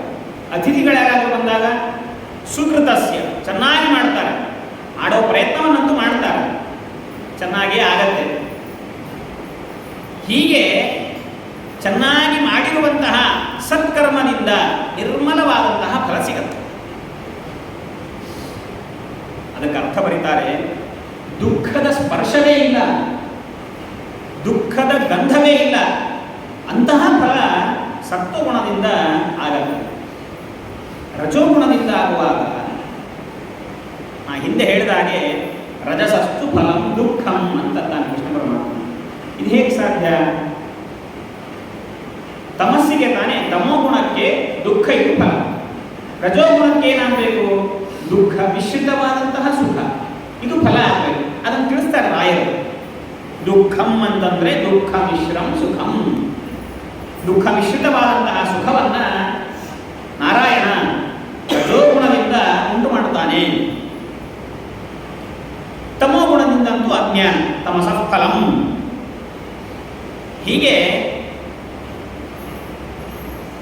ಯಾವಾಗಲೂ ಪರಮಾತ್ಮನ ಸ್ಮರಣೆ ಮಾಡ್ತಾ ಇದ್ದಾಗ ಕೊನೆ ಕಾಲದಲ್ಲಿ ಸತ್ವಗುಣದ ಉನ್ನಾಹವಾಗಿ ಪರಮಾತ್ಮನ ಸ್ಮರಣೆ ಬಂದು ಮುಂದಿನ ಜನ್ಮದಲ್ಲಿ ಒಳ್ಳೆ ಕುಲದಲ್ಲಿ ಜನ್ಮವನ್ನು ತಾಳ್ತಾರೆ. ರಜೋಗುಣ ತಮೋಗುಣಗಳದು ಕೇಳಿದ್ದೇವೆ. ಇದು ಉದಾಹರಣೆ ಬೇರೆ ಭಾಗವತದಲ್ಲಿ ಜಡಭರತನ ಕಥೆ ಬರುತ್ತೆ. ಜಿಂಕೆಯನ್ನ ನೋಡ್ತಾ ನೋಡ್ತಾ ಅಯ್ಯೋ ಜಿಂಕೆ ಮರಿ ಕೆಳಗೆ ಬಿದ್ದಿದೆ, ಅದಕ್ಕೇನಾದರೂ ಮಾಡಬೇಕು ಎನ್ನುವಂತಹ ಉದ್ದೇಶದಿಂದ ಮುಂದಿನ ಜನ್ಮದಲ್ಲಿ ಜಿಂಕೆಯಾಗಿ ಹುಟ್ಟಿದ. ಯಾವುದೋ ಭಾಗವತದ ಕಥೆ. ಭಾಗವತ ಅಂತಂದ್ರೆ ನಮ್ಮ ಕಣ್ಣಿಗೆ ಕಾಣದೇ ಇರುವಂತಹ ಕಥೆ, ಗ್ರಂಥಗಳಲ್ಲಿ ಬರೆದಿಟ್ಟ ಕಥೆ. ಆದರೆ ಒಂದು 50-60 ವರ್ಷಗಳ ಹಿಂದೆ ಒಂದು ಪತ್ರಿಕೆಯಲ್ಲಿ ಪ್ರಿಂಟ್ ಆದದ್ದು. ಕೋಲ್ಕತ್ತಾದಲ್ಲಿ ಡಾಕ್ಟರ್ ಇರ್ತಾನೆ, ಯುವಕ, ಮದುವೆ ವಯಸ್ಸು, ಇನ್ನೊಬ್ಬ ಕಾಲೇಜ್ ಓದುವಂತಹ ಹೆಣ್ಣುಹುಡುಗಿ. ಅವರಿಬ್ಬರು ಪರಸ್ಪರ ಪ್ರೀತಿಯನ್ನು ಮಾಡ್ತಾರೆ. ಮಾಡುವ ಎಷ್ಟು ಪ್ರೀತಿ ಮೋಹ ಅಂತಂದ್ರೆ, ಮದುವೆ ಆದರೆ ಡಾಕ್ಟರ್ನೇ ಮದುವೆ ಆಗಬೇಕು ಅಂತ ಇವಳು, ಆದರೆ ಇವಳನ್ನೇ ಮದುವೆ ಆಗಬೇಕು ಅಂತ ಡಾಕ್ಟರ್. ಮನೆಯಲ್ಲಿ ಹೋಗ್ತಾ ಇಲ್ಲ. ಈಗಿನ ಯುವಕ ಯುವತಿಯರಾಗಿದ್ದರೆ ಮನೆ ಬಿಟ್ಟು ಓಡಿ ಹೋಗ್ತೀವಿ. ಆವಾಗಿನ ಕಾಲದ ಹೆಣ್ಣುಮಕ್ಕಳಾದ್ದರಿಂದ ಮನೆಯಲ್ಲಿ ಬಹಳ ಪ್ರಯತ್ನ ಪಟ್ಟು ಒಪ್ಪಿಸಬೇಕು. ಈ ಡಾಕ್ಟರ್ದು ಬೇರೆ ಕುಲ, ಆದ್ದರಿಂದ ಮನೆಯಲ್ಲಿ ಒಪ್ಪಿಕೊಳ್ಳಿಲ್ಲ. ಬಹಳ ಪ್ರಯತ್ನ ಪಟ್ಟು ಅವನನ್ನೇ ಸ್ಮರಿಸೋದು, ಅವನನ್ನೇ ಯಾವಾಗಲೂ ಮನಸ್ಸಿನಲ್ಲಿ ಅವನ ಧ್ಯಾನನೇ ಮಾಡ್ತಾ ಇರೋದು. ಸಾಕಾಗಿದೆ ಕೊನೆಗೆ. ಸರಿ, ಹೀಗಾದರೆ ನಡೆಯೋದಿಲ್ಲ ಅಂತ ಹೇಳಿ ಮನೆಗೊಮ್ಮೆ ಆ ಹೆಣ್ಣು ಮಗಳು ಬ್ರಿಡ್ಜ್ ಮೇಲಿಂದ ಹುಬ್ಳಿ ನದಿಯಲ್ಲಿ ಬಿದ್ದು ಆತ್ಮಹತ್ಯೆ ಮಾಡಿದ್ರು. ಇದು ಕಟ್ಟು ಕಥೆ ಅಲ್ಲ, ಪತ್ರಿಕೆಗಳಲ್ಲಿ ಪ್ರಿಂಟ್ ಆದಂತಹ ಕಥೆ. ಸುಮಾರು ವರ್ಷಗಳ ಹಿಂದೆ ಕೇಳಿದ್ರು. ಆತ್ಮಹತ್ಯೆ ಮಾಡಿಕೊಳ್ತಾಳೆ. ಮನೆಯಲ್ಲಿ ಎಲ್ಲರಿಗೂ ವಿಷಯ ಗೊತ್ತಾಗುತ್ತೆ. ಹುಬ್ಳಿ ಅಂತಂದ್ರೆ ಈ ಗಂಗಾ ನದಿ ಒಂದು ಶಾಖೆ, ಕೋಲ್ಕತ್ತಾದಲ್ಲಿ ಕೊಂಡಿರ್ಬೋದಿಲ್ಲ, ಅದನ್ನು ಹುಬ್ಳಿ ಅಂತ ಕರೀತಾರೆ. ಆ ಬ್ರಿಡ್ಜ್ ಮೇಲಿಂದ ಹಾರಿ ಆತ್ಮಹತ್ಯೆ ಮಾಡಿಕೊಳ್ತಾಳೆ. ಒಂದು ಕೆಲವೊಂದು ವರ್ಷಗಳಾದಮೇಲೆ ಈ ಬೆಸ್ತರು, ಮೀನು ಹಿಡಿಯೋರು ಇರ್ತಾರಲ್ಲ, ಆ ಮೀನು ಹಿಡಿಯೋವರಿಗೆ ಒಂದು ಚಿಕ್ಕ ಮೊಸಳೆ ಸಿಗತ್ತೆ, ಸಣ್ಣದು. ಕೆಲವೊಂದು ವರ್ಷಗಳಾದಮೇಲೆ ಆ ಆ ಮೊಸಳೆಯನ್ನು ಅವರು ಹಿಡಿದಾಗ ಇಂಗ್ಲೆಂಡಿನಿಂದ ಪ್ರವಾಸಿಗಳು ಅಲ್ಲಿ ಬಂದಿರ್ತಾರೆ. ಇಂಗ್ಲೆಂಡಿನಿಂದ ಬಂದಂತಹ ಒಬ್ಬ ಹೆಣ್ಣುಮಗಳು ಚಿಕ್ಕದಾಗಿ ಮುದ್ದಾಗಿ ಮೊಸಳೆ ಇದೆ, ನಾನು ಇದನ್ನು ತೊಗೊಂಡು ಹೋಗ್ತೇನೆ ಅಂಥೇಳಿ ಅವ್ರಿಗೆ ಏನು ಬೇಕು ದುಡ್ಡು ಕೊಟ್ಟರೆ ಸಾಕು. ಇವರು ಕೊಡೋದು ಜಾಸ್ತಿ ದುಡ್ಡು ಕೊಟ್ಟು ಅದನ್ನು ಖರೀದಿ ಮಾಡಿಕೊಂಡು ಮನೆಗೆ ತೊಗೊಂಡು ಹೋದ್ರು. ಇಂಗ್ಲೆಂಡಿಗೆ ತೊಗೊಂಡು ಹೋದ್ಮೇಲೆ ಮನೆಯಲ್ಲಿ ಇಟ್ಕೊಂಡ್ರು ಕೆಲವೊಂದು ದಿವಸ. ಅದು ಮೊಸಳೆ ದೊಡ್ಡದಾಯಿತು, ಇದೊಂದು ಸ್ವಲ್ಪ ಪ್ರಾಣಕ್ಕೆ ಹಾನಿ ಅಂತ ಹೇಳಿ ಅದನ್ನು ಜೂ ಕೊಟ್ರು. ಇಂಗ್ಲೆಂಡಿನಲ್ಲಿ ಜೂನಲ್ಲಿ ಅದನ್ನು ಸಾಕ್ತಾ ಇದ್ದಾರೆ, ಬೆಳೆಸ್ತಾ ಇದ್ದಾರೆ. ಒಂದು ದಿನ ಆ ಮೊಸಳೆ ಬಾಯಿಯಲ್ಲಿ ಹುಣ್ಣಾಗಿದೆ, ಬಹಳ ದೊಡ್ಡದೇ ಹುಣ್ಣು, ಅದಕ್ಕೆ ತಿನ್ಲಿಕ್ಕೆ ಆಗ್ತಾ ಇಲ್ಲ, ತುಂಬಾ ನೋವಾಗ್ತಾ ಇದೆ, ಅನುಭವಿಸ್ತಾ ಇದೆ. ಡಾಕ್ಟರ್ಗಳನ್ನು ಕರೆಸಿದ್ರು.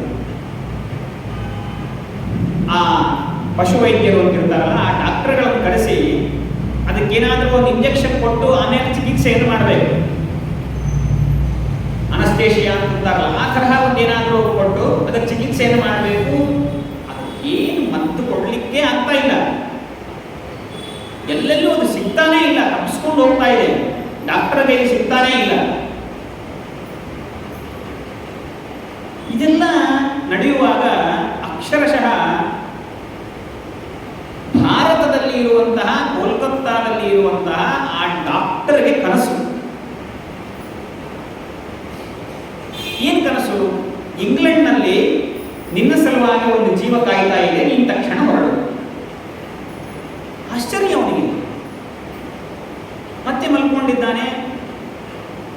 ಲಿಟ್ರಲಿ ಮತ್ತೆ 2 ದಿನ ಆ ಕನಸು ಬಂದಿದೆ. ಇಂಗ್ಲೆಂಡ್ನಲ್ಲಿ ನಿನ್ನ ಸಲುವಾಗಿ ಜೀವ ಕಾಯ್ತಾ ಇದೆ, ನೀನು ಹೊರಡು. ಏನೋ ನೋಡೋಣ ಅಂತ ಹೇಳಿ ಇಂಗ್ಲೆಂಡ್ ಹೋದ ಈ ಡಾಕ್ಟರ್. ಯಾವ ಆ ಕನಸಿನಲ್ಲಿ ಯಾವುದು ಹೇಳಿರ್ತಾರೋ ಆ ಸರಿಯಾಗಿ ಆ ಅಡ್ರೆಸ್ಗೆ ಹೋಗಿ ಆ ಮೊಸಳಿ ಈ ಡಾಕ್ಟರ್ ಬಂದ ಕೂಡಲೇ ಅದೇನು ಅನಸ್ತೇಷಿಯಾ ಹಾಕಿಸ್ಕೊಳ್ಬೇಕು, ಚಿಕಿತ್ಸೆಯನ್ನು ಮಾಡಿಸ್ಕೊಳ್ಬೇಕು, ಸರಿಯಾಗಿ ಎಲ್ಲವೂ ಮಾಡಿಸ್ಕೊಂಡಿದೆ. ಆ ಹುಣ್ಣು ಕಡಿಮೆಯಾಗಿದೆ, ವಾಸಿಯಾಗಿ ತನ್ನ ಆಹಾರ ಪದಾರ್ಥಗಳನ್ನು ತಾನು ತಿಂತಾ ಇದೆ. ಇಷ್ಟು ಆಶ್ಚರ್ಯ. ಆ ಕಲ್ಕತ್ತಾದಲ್ಲಿ ಆ ಡಾಕ್ಟರ್ನ ಪ್ರೀತಿಸಿರುವಂತಹ ಹೆಣ್ಣು ಮಗಳು ಮನೆಯಲ್ಲಿ ಮನುಷ್ಯರಾಗಿ ನಾವಿದ್ರೆ ನಮ್ಮ ಮದುವೆ ಅಂತೂ ಆಗೋದಿಲ್ಲ, ಸತ್ರೆ ಮೀನಾದರೂ ಹುಟ್ಟಬಹುದು, ಮೀನಾಗಿ ಆದರೂ ಹುಟ್ಟಬಹುದು ಅಂತ ಹೇಳಿ ಆ ಮೀನನ್ನೇ ಸ್ಮರಣೆ ಮಾಡ್ತಾ ಮಾಡ್ತಾ ಸತ್ತಿದ್ದಾಳೆ. ಆ ಮೀನೆಯ ಜಾತಿ ಮೊಸಳೆಯಾಗಿ ಹುಟ್ಟಿದ್ದಾಳೆ. ಮತ್ತೆ ಆ ಡಾಕ್ಟರ್ ಬಂದಾಗ ಸರಿಯಾಗಿ ಮತ್ತೆ ಇಬ್ಬರಿಗೂ ಮನಸ್ಸು ಸಿಂಕ್ ಆಗಿದೆ. ಹೀಗಿರುತ್ತೆ. ಜಡಭರತನ ಕಥೆ ಗ್ರಂಥದಲ್ಲಿ ಇದ್ದಿದ್ದು ಅಲ್ಲ, ನಮಗೆ ಹತ್ತಿರದಲ್ಲಿ ನಡೆದಂತಹ ಘಟನೆ. ನ್ಯೂಯಾರ್ಕ್ನಲ್ಲಿ ಆ ರೀಡರ್ಸ್ ಡೈಜೆಸ್ಟ್ ಅಂತ ಒಂದು ಪತ್ರಿಕೆ, ಅದರಲ್ಲಿ ಪ್ರಿಂಟ್ ಆಗಿದೆ.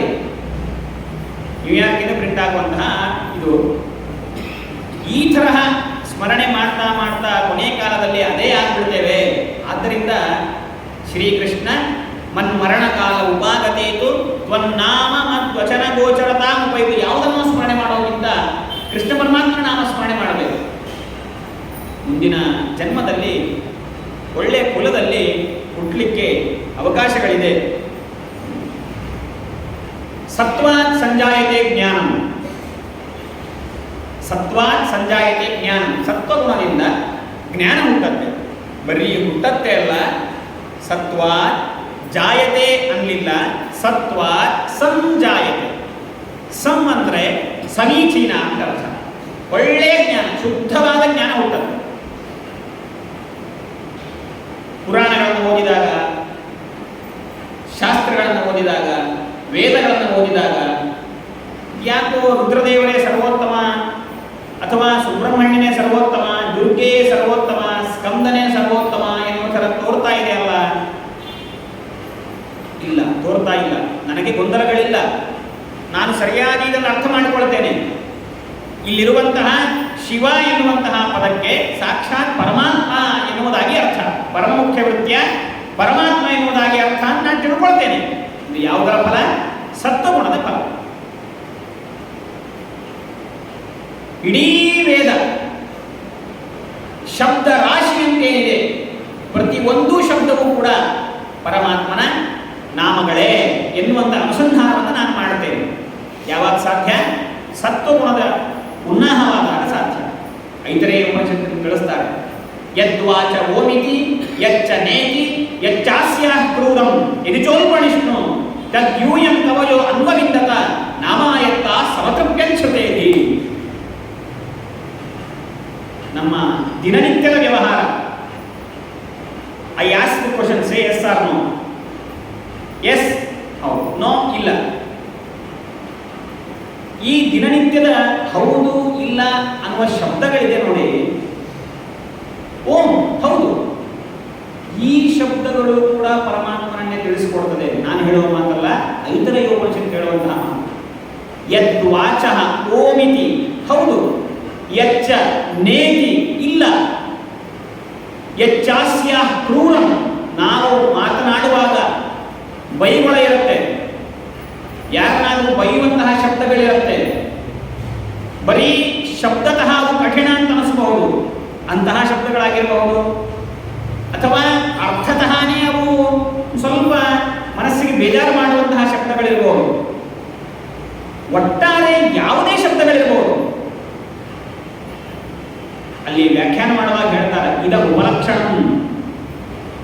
ಎಲ್ಲ ವಾಕ್ಯಗಳು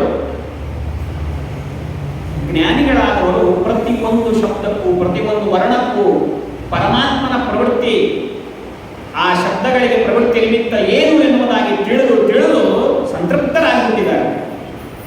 ಇತರೇ ಹೇಳುವಂತಹ ಮಾತು ಆ ಬುದ್ಧಿ ಬರುತ್ತೆ ಸತ್ವಗುಣ ಇದ್ದಾಗ. ಅದಕ್ಕೆ ಸತ್ವ ಸಂಜಾಯತೆ ಜ್ಞಾನ, ಸಮ್ಯಕ್ ಜ್ಞಾನ ಜಾಯತೆ. ತತ್ವಮಸಿ ಅಲ್ಲ, ಸದೃಶತ್ವಮಸಿ. ಅಹಂ ಬ್ರಹ್ಮಾಸ್ಮಿ ಅಲ್ಲ, ಅಹಂ ಬ್ರಹ್ಮ ಅಧೀನೋಸ್ಮಿ. ಅಲ್ಲಿ ಸ್ಪಷ್ಟವಾಗಿದೆಯಲ್ಲ, ಅಹಂ ಬ್ರಹ್ಮಾಸ್ಮಿ, ನಾನೇ ಬ್ರಹ್ಮ ಅಲ್ವಾ? ಅಲ್ಲ. ಹಾದಿಯಲ್ಲಿ ಒಂದು ಕಾಯಿ ಪಲ್ಯ ಮಾರುವಂತಹ ಬಂಡಿ ಹೋಗ್ತಾ ಇರುತ್ತೆ, ಅಥವಾ ಎಕ್ಸಾಂಪಲ್ ಒಂದು ಆಟೋ ಹೋಗ್ತಾ ಇರುತ್ತೆ. ಆಟೋ ಬಾಯಿಗೆ ಅಂತ ಕರೀತೇವೆ. ಅವನ ಹೆಸರು ಆಟೋನ ಅಲ್ಲ. ಮತ್ತೆ ಹಾಗಾದ್ರೆ ಆಟೋ ಯಾಕೆ ಕರೆದಿದ್ದು?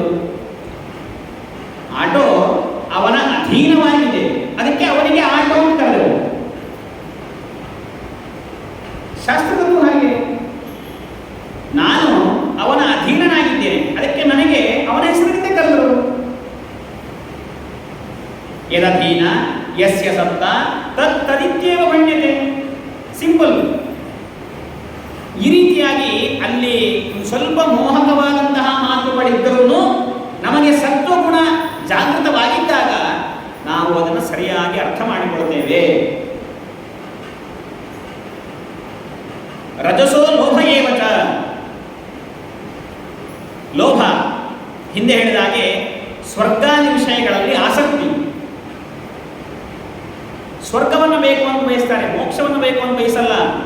ಸ್ವರ್ಗ ಇದು ನಶ್ವರ, ಕೆಲವೊಂದು ಕಾಲ ಮಾತ್ರ ಸ್ವರ್ಗ ಇರೋದು.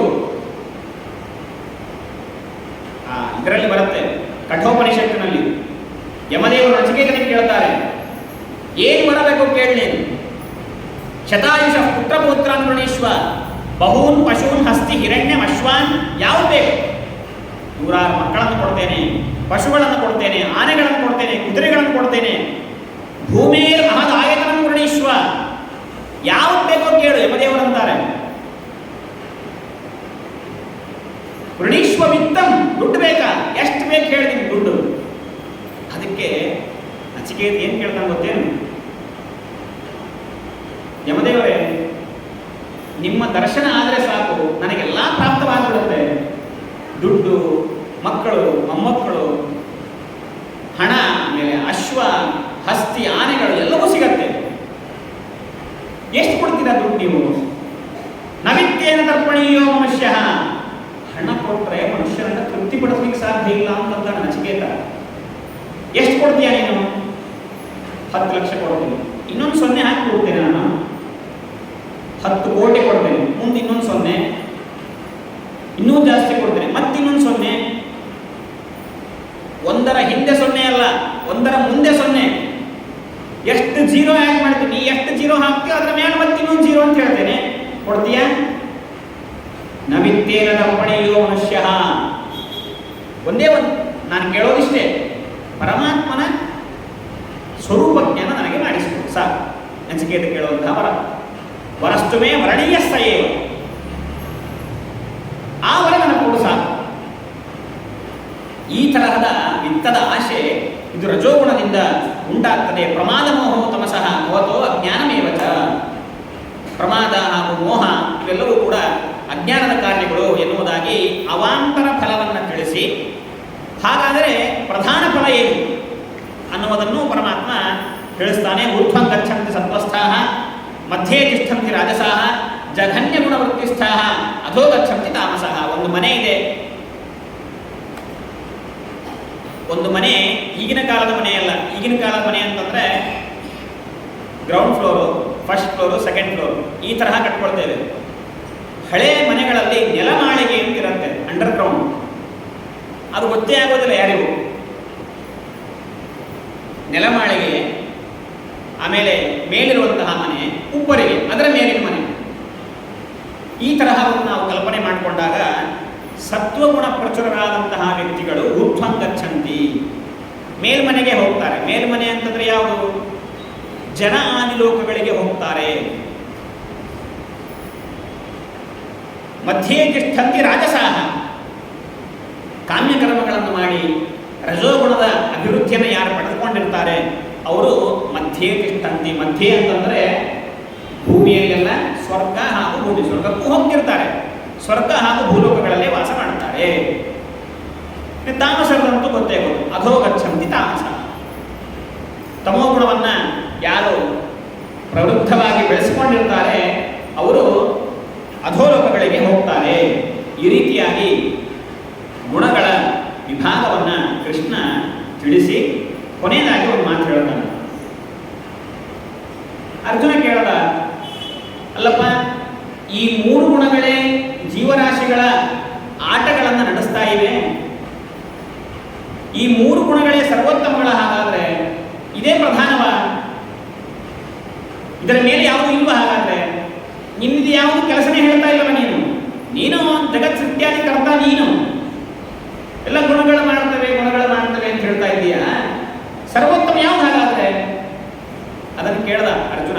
ಕೃಷ್ಣ ಹೇಳ್ತಾನೆ, ನಾಣ್ಯಂ ಗುಣೇಭ್ಯ ಕರ್ತಾರಂ ಯದಾ ದ್ರಷ್ಟಾನು ಪಶ್ಯತಿ ಗುಣೇಭ್ಯಶ್ಚ ಪರಂ ವೇತ್ತಿ ಮದ್ಭಾವಂ ಸೋಧಿ ಗಚ್ಚತಿ. ನೋಡಪ್ಪ, ಗುಣಗಳು ಕೆಲಸ ಮಾಡ್ತವೆ. ಈ ಗುಣಗಳು ಪರಿಣಾಮಿ ಕಾರಣಗಳು, ನಾನು ಅಪರಿಣಾಮಿಯಾದಂತಹ ಕಾರಣ. ಏನಿದರರ್ಥ? ಒಂದು ಮಡಿಕೆಯನ್ನು ನಿರ್ಮಾಣ ಮಾಡ್ತೇವೆ, ಮಡಿಕೆ ಪಾಟನ್ನು ತಯಾರು ಮಾಡುವಾಗ ಮಣ್ಣಿನಿಂದ ಮಡಿಕೆಯನ್ನು ಮಾಡ್ತೇವೆ. ಮಣ್ಣು ಇದು ಪರಿಣಾಮಿಯಾದ ಕಾರಣ. ಈ ಸತ್ವಾದಿ ಗುಣಗಳೇನಿವೆ ಇದು ಮಣ್ಣಿದ್ದಂತೆ. ನಾನು ಕಾರಣನೇ, ನಾನು ಆ ಮಡಿಕೆ ಮಾಡುವ ವ್ಯಕ್ತಿ ಇದ್ದಂತೆ.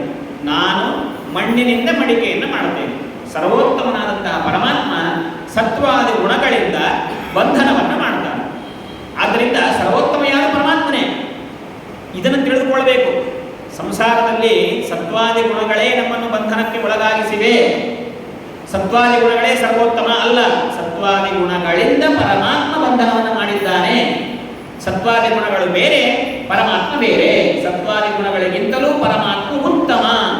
ಸತ್ವಾದಿ ಗುಣಗಳಿಗೆ ನಿಯಾಮಕರಾದಂತಹ ಶ್ರೀ ಭೂ ದುರ್ಗಾ ರೂಪಗಳಿಂದ ಪರಮಾತ್ಮ ಉತ್ತಮ ಎನ್ನುವಂತಹ ಚಿಂತನೆಯನ್ನ ಯಾರು ಮಾಡ್ತಾರೆ ಸಹ ಮದ್ಭಾವ ಅಧಿಗಚ್ಚತಿ, ನನ್ನನ್ನು ಹೊಂದ್ತಾನೆ. ಈ ಮೂರು ಗುಣಗಳನ್ನು ತಿಳಿದುಕೊಂಡಿದ್ದೇವೆ. ಬಂಧ ಅಂದ್ರೆ ಏನು ಅಂತ ಗೊತ್ತಾಯಿತು. ಇದೆಲ್ಲ ಎದಕ್ಕೆ ಹೇಳಿದ್ದು?